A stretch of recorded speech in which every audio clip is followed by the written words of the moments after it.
Assalamualaikum warahmatullahi wabarakatuh.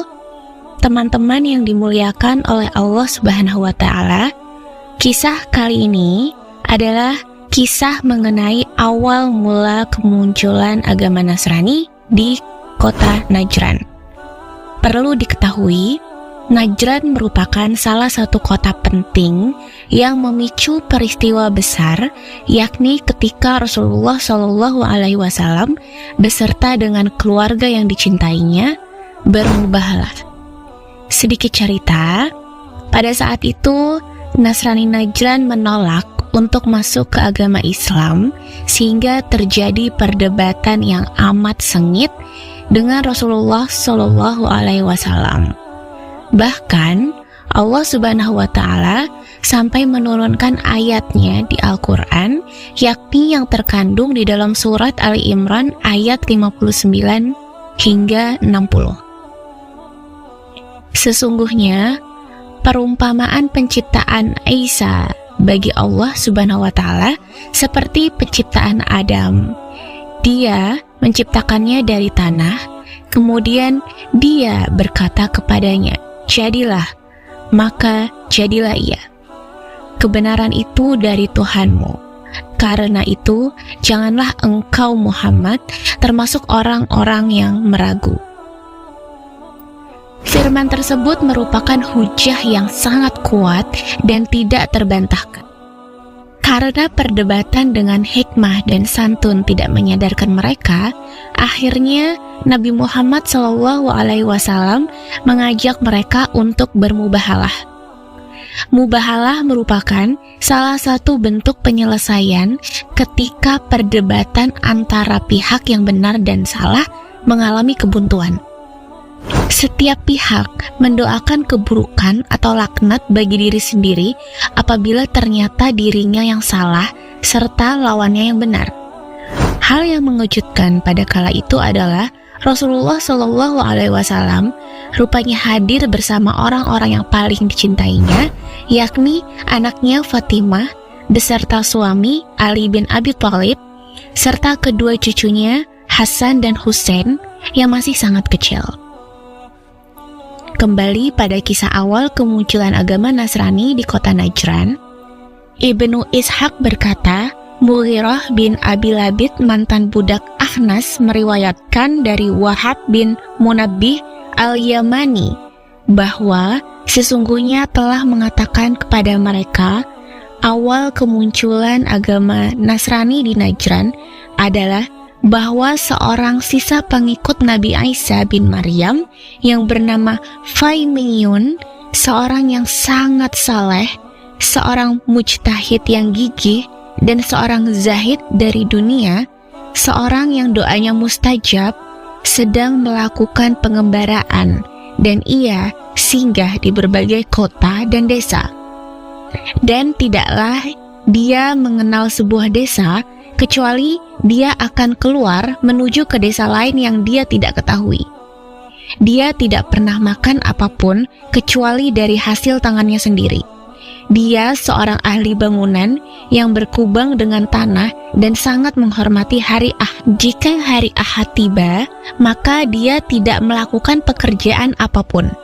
Dia akan keluar ke sebuah tanah lapang, lalu melaksanakan sholat hingga menjelang malam.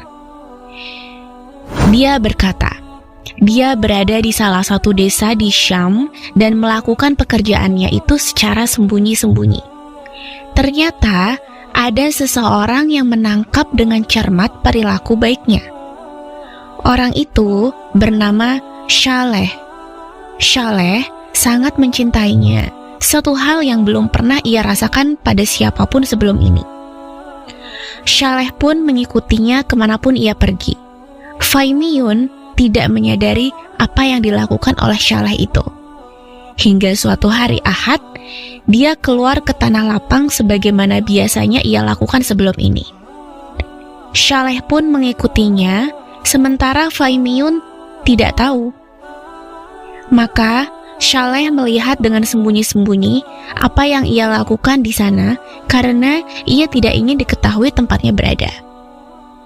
Faimiyun berdiri untuk melakukan sholat. Tatkala ia sedang melakukan sholat, tiba-tiba ada seekor ular berkepala 7 mendekatinya. Tatkala Fai Miyun melihat, maka ia berdoa agar diselamatkan dari ular itu. Seketika itu juga, ular berbahaya itu pun mati. Peristiwa itu disaksikan oleh Saleh, namun dia tidak menyadari apa yang menimpa ular ganas berkepala 7 itu.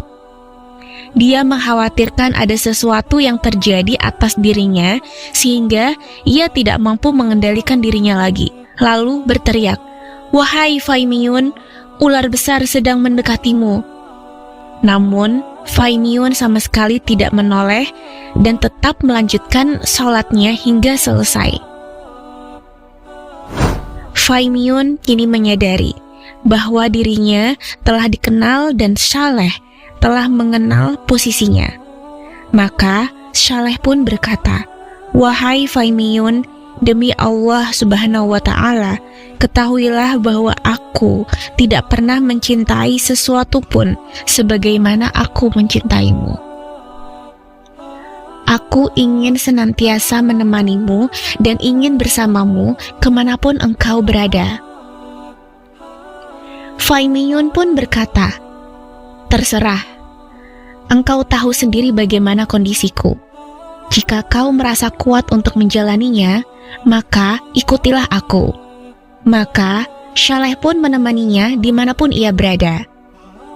Hampir saja orang-orang desa itu mengalami sebuah guncangan menyaksikan beberapa hal aneh yang muncul darinya, di mana ketika Fai Miyun mendoakan seseorang yang sedang sakit, maka orang tersebut pun akan dapat sembuh seketika. Suatu waktu, ada seseorang yang memiliki anak yang buta, dan ia pun menanyakan tentang Fai Miyun. Dikatakan kepadanya bahwa Fai Miyun tidak akan datang untuk menemuinya.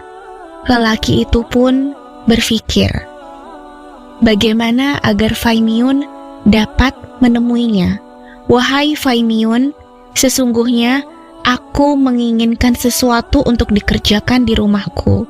Maka berangkatlah bersamaku hingga engkau melihat kondisinya, dan aku pun akan memberimu bayaran atas pekerjaanmu tersebut." Maka dia pun berangkat bersama lelaki itu. Lalu Fai Miyun berkata, "Apa yang hendak engkau kerjakan di rumahmu ini?" Lelaki tadi menjawab, "Ini dan ini." Lalu lelaki itu menyingkapkan kain yang menutup sang anak seraya berkata, "Wahai Fai Miyun, anakku adalah salah seorang hamba dari hamba-hamba Allah Subhanahu wa Ta'ala, dan ia telah ditimpa penyakit sebagaimana yang telah engkau saksikan. Maka doakanlah agar anakku sembuh." Fai Miyun pun mendoakan anak itu. Maka bangkitlah anak itu seperti seorang yang tidak menderita atau mengalami sakit sekalipun. Tahulah Fai Miyun bahwa dirinya kini telah diketahui oleh banyak orang. Untuk itulah ia segera keluar meninggalkan desa tersebut dan tetap diikuti oleh Saleh hingga akhirnya datang ke sebagian negeri Arab dan penduduknya melakukan tindakan yang keji pada keduanya. Mereka lalu dibawa oleh sebagian pelancong orang Arab dan keduanya dibawa ke kota Najran. Orang-orang Najran pada waktu itu menganut agama orang-orang Arab, yakni menyembah sebuah pohon kurma yang sangat tinggi yang berada di tengah-tengah mereka, dan mereka memiliki perayaan hari raya tahunan. Setiap hari raya itu tiba, mereka menggantungkan setiap baju-baju yang indah beserta perhiasan. Kemudian mereka semua keluar berkumpul di bawah pohon tersebut selama sehari penuh. Salah seorang yang sangat terkenal di antara mereka membeli Fai Miyun, sedangkan yang lain membeli Saleh. Fai Miyun senantiasa melakukan qiyamul lail di tempat orang yang membelinya itu. Dan setiap kali Fai Miyun melakukan sholat, maka rumah itu menjadi benderang meski tanpa ada lampu di dalamnya. Tuannya melihat peristiwa tersebut dan ia sangat kagum dan takjub. Maka ia pun menanyakan tentang agamanya. Sulaimon berkata padanya, "Sesungguhnya kalian berada dalam kebatilan. Sesungguhnya pohon kurma ini tidak akan pernah mendatangkan bahaya dan tidak juga bisa mendatangkan manfaat. Dan jika aku berdoa kepada Tuhan, Dia akan dengan amat sangat mudah menghancurkan pohon kurma kalian. Dia adalah Allah Subhanahu wa Ta'ala yang tidak ada sekutu apapun baginya." Maka berkatalah tuannya, "Kerjakanlah, karena sesungguhnya jika engkau mampu melakukan itu, kami akan masuk agamamu dan kami akan meninggalkan agama yang selama ini kami anut." Sulaimon bangkit, kemudian bersuci dan melakukan sholat 2 rakaat sebelum akhirnya ia berdoa kepada Allah Subhanahu wa Ta'ala untuk membinasakan pohon kurma besar itu. Allah Subhanahu wa Ta'ala mengirimkan angin kencang yang membuat pohon itu tercerabut ke akar-akarnya dan kemudian tumbang. Maka orang-orang Najran pun masuk dan memeluk agama yang ia peluk, dan Sulaimon membawa mereka pada syariah Isa bin Maryam alaihissalam. Setelah itu, terjadilah peristiwa-peristiwa penyimpangan yang menimpa atas pemeluk agama mereka di berbagai negeri. Maka sejak itu muncul agama Kristen di negeri Najran, di negeri Arab. Ibnu Ishaq berkata, inilah yang diceritakan oleh Wahab bin Munabbih tentang orang-orang Najran. Teman-teman, kisah tadi saya peroleh dari buku berjudul Sirah Nabawiyah yang ditulis oleh Ibnu Hisham. Semoga kisah ini dapat memberikan manfaat bagi teman-teman sekalian yang mendengarkan. Wassalamualaikum warahmatullahi wabarakatuh.